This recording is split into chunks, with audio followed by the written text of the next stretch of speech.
In today's video, I want to give you 2 secrets to get him to commit. Hi, I'm Crystal Irom, and I'm one of the top love, dating, and manifestation coaches for smart, successful women like you. I share content on understanding men in the masculine, dating as a high-value woman, and manifesting love, so be sure to subscribe and hit the bell so that you don't miss anything. So, I'm going to share 2 secrets, bits of wisdom, tips for how you can get a man to commit. And these are simple, but they are not to be underestimated because they're actually very, very powerful. So the first thing is a practice that I like to call non-identification. Non-identification just means that when you meet someone, even if you really, really like him, even if you just think he's the dreamiest guy you've met in so long, even if you rarely meet guys you like, you do not identify him as the one. Not after a first date, not after a second date, not after a third date, not even after he's your boyfriend, right? You do not decide that he's the one.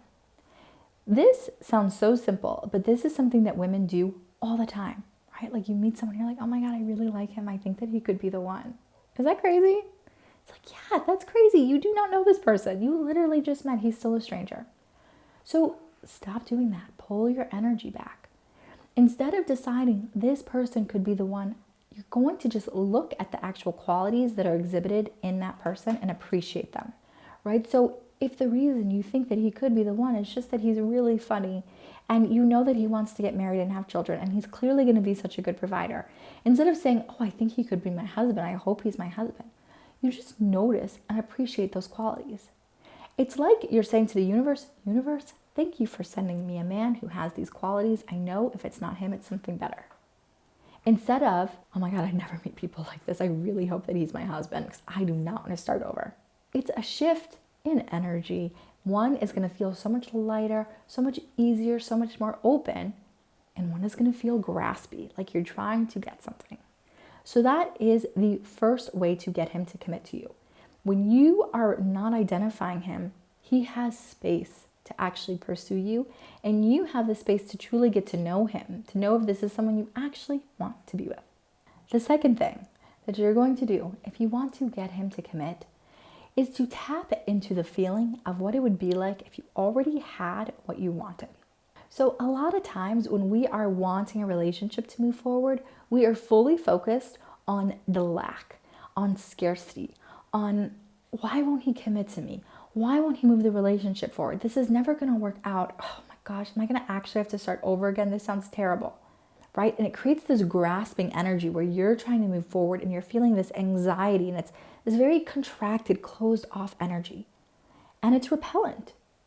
It doesn't feel good to you and it doesn't feel good to him. And it's not that men won't commit or that they're afraid of commitment. It's that they have to be inspired to commit.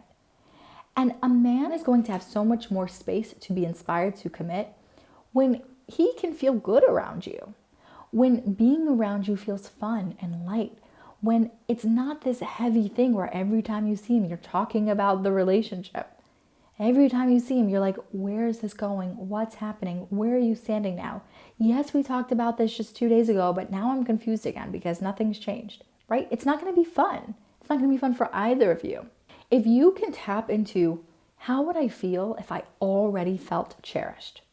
If I already felt like he wanted me, right? When you're focusing on how can I get him to commit, you're feeling like he doesn't want me. I want him, but he doesn't want me, or he's not sure about me, or he holds all the power and I'm just this damsel in distress waiting to see if he chooses me.